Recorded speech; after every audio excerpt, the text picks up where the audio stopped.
What's up, my people? Welcome back to Vertical Football. Welcome back to another episode of the Manchester United Fans Corner. I'm your host, Shegun. Guys, we are here to analyze another player that has been linked to Manchester United. So, guys, as usual, you know how we do it. First and foremost, we talk about what we need in the club. We define clearly what we need in the club. Then we define the properties of that player. And then we now see, does that player fit into what exactly we want in the club? So, another player that has been linked to Manchester United is Angelo Stiller from Stuttgart. So, guys, let's analyze Angelo Stiller. First and foremost, we know we're looking for midfielders, and I think I promised I was going to do a video of the 5 types of profile that Manchester United need to have by 2026. Right? By the end of 2026, we should have those 5 profiles in our midfield. So I'm going to do that content. But I think we've clearly defined 2 profiles that we need. First and foremost, we said we need a guy that can be like a screen to the defense, a guy that has an ability to, to win balls in terms of interceptions, tackles, and also has a very good passing range, to help our team in terms of the verticality of our play.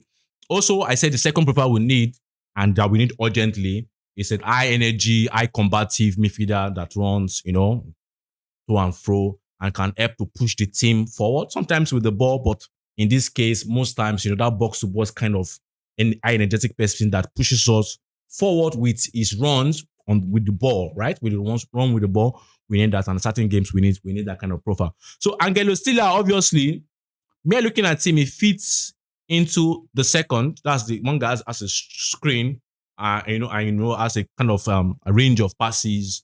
And I feel there's something interesting about him in the sense of, you can see that the passes are there. And also you can see the similarities between him and, Adam Watin, even though, yes, I understand that the decision on the ball also differs, but you can see because left footers, you can see because they also have a very good passing range.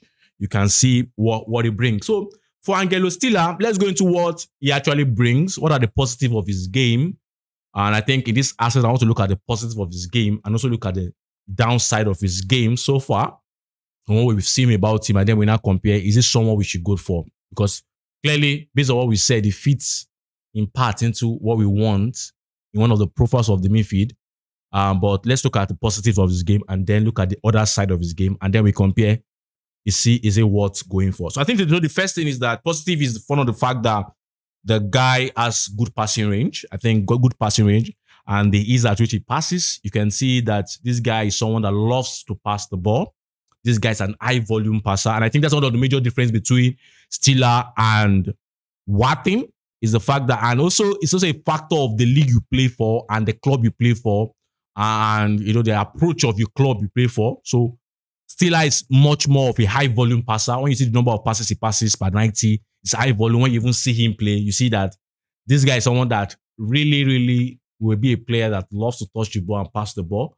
But also we know that Watin, because of Crystal Palace and the way Crystal Palace approaches their game, Watin, as I said, is a player that has high impact with low touches on the ball, right? So in as much as they are both good on the ball in terms of the passing and they are natural passers, so you love the feeling of the ball when they pass the ball, but you also have to say about that dynamic in terms of Stiller is a high volume passer, it's ranking very high in terms of the touches on the ball and the passes per 90, and then you can see Watin is not someone that touches the ball much, but is someone that is very, very effective with the ball when he has the ball. So I think that is that. Also, I feel that another thing I've seen about Stiller's game is the fact that Watin also has that, but Stiller, I really see that as a characteristic of his game in terms of the line breaking passes, and I think that's amazing to see. Watin has that, but I think Stiller has a little bit more edge in the line breaking passes. And that's what I saw in his game. But also it's a factor of the time he has on the ball, the spaces. So there are a lot of things that, they are not in the same league. So we can't really make perfect comparison. But we can see certain things in their games that we just, sorry about that. We just, I liked. And I feel that is clear in Stiller's game. The line breaking passes, the very, very sweet line breaking passes. And I think that's a positive of his game. I think another positive of his game also is the fact that the forward movement for Stiller, considering the position it takes in the pitch, like a DM, like an anchor, and when you see the amount of times he arrives and how he arrives and the positions he arrives into the final third, you're like, wow, I like that. But for one thing, because of the way Crystal Palace plays and the partnership he has, and also the details about their own organization on the ball of the ball at Crystal Palace, Watkins doesn't necessarily arrive much. But also when you watch Watkins in his, I think, earlier days in his career, you see that he has that quality of arriving, right? But Steeler currently, because of the way Stuttgart approach their game, he arrives far better in the final third. So that's a positive to Steelers' game.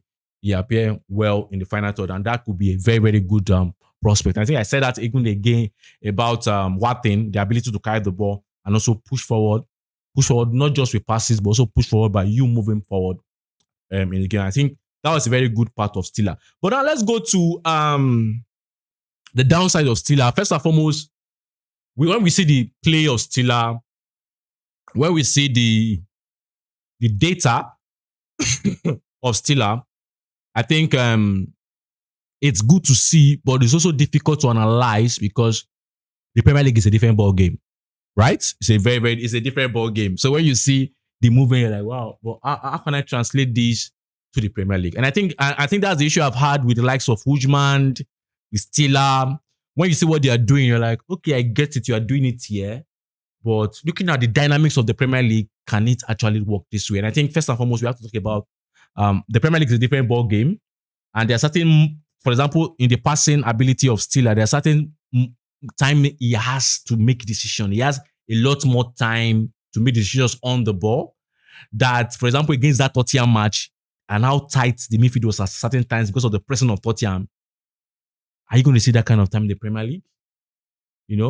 Are we going to be having issues where we have, players have had that in the Premier League where they come to the Premier League and they have to quickly adapt to, the quick thinking nature of the Premier League, right? And funny enough, in the Premier League, when you don't think quickly on the ball, people can press you, collect the ball, and and have the transition and score you, and then pressure is now on you, especially when you play for Manchester United. So we have to add those questions in terms of the time on the ball to make decisions in the Bundesliga that I've seen it for Steeler has to be 1-2 seconds more than what you will get, in the Premier League. And I think another part about Steelers game that we have to ask question marks is the physicality in duels, the physicality in terms of guiding the ball. We have to act because certain games I watch of Steelers, I'm like, physicality will be a big issue. I think I wrote it here, a big issue. I think it's a big issue. And the Premier League is a league that every detail matters. Managers, I think I saw I posted it on our community group, but I saw something about little details in football where, for example, the Sunderland Arsenal game, where Sunderland, in order to get advantage over Arsenal, had to shift the barrier, that advertisement barrier, closer to the line so that Arsenal does not even have more chance to throw their long throws. Those are the details. And that's what makes the Premier League the best league in the world, in the sense of every manager is looking for details. And the Premier League, the way the Premier League is, the details matters, the ball boy matters.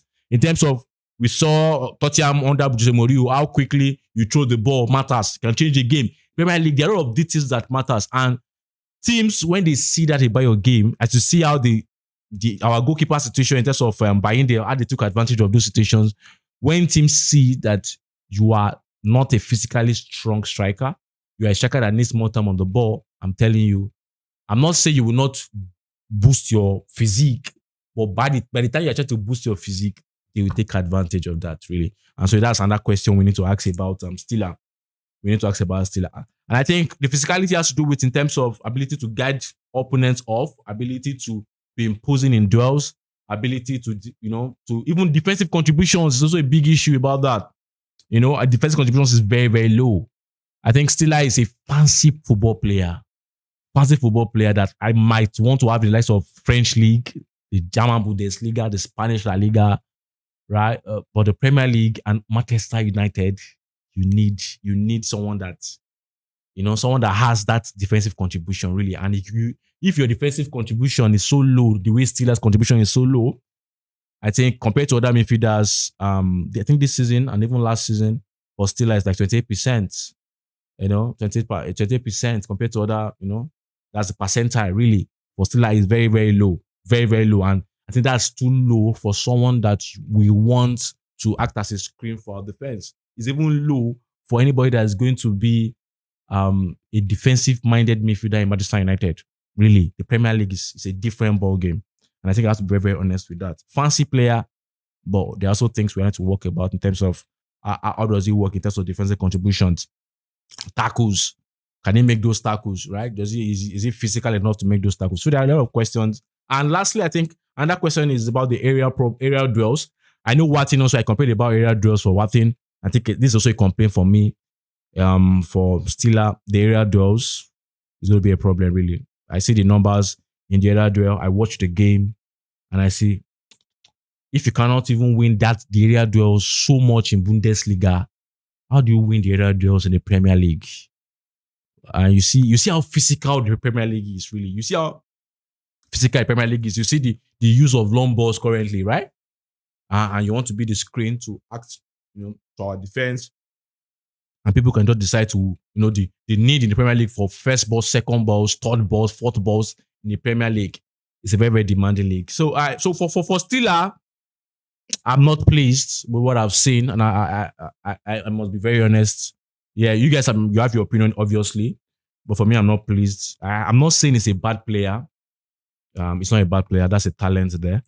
But also, we said it's not how good the player is. It's how they fit into Manchester United. And from my opinion, I think there are a lot of work that needs to be done. So for me, I might want Stiller, but the fact is maybe Stiller will first come to the Premier League side, and then I can get him from that Premier League side when I see how he, adapts in the Premier League, right? So I think for me, I wouldn't take Stiller as a Manchester United midfielder for now. Really, I don't think is what we need. So guys, let me have your opinion on Angelo Stiller. This is my opinion. So I know that you have your own opinions. You disagree, you agree. Let's have that discussion in the comment section. Thank you for sticking with us. Thank you for your love. Thank you for always loving our content. We truly appreciate you. And don't forget to like this video. Don't forget to subscribe. And most importantly, don't forget to share. I remember my humble self, Shegun, and this is Vertical Football Podcast. Until we see you next time. Bye.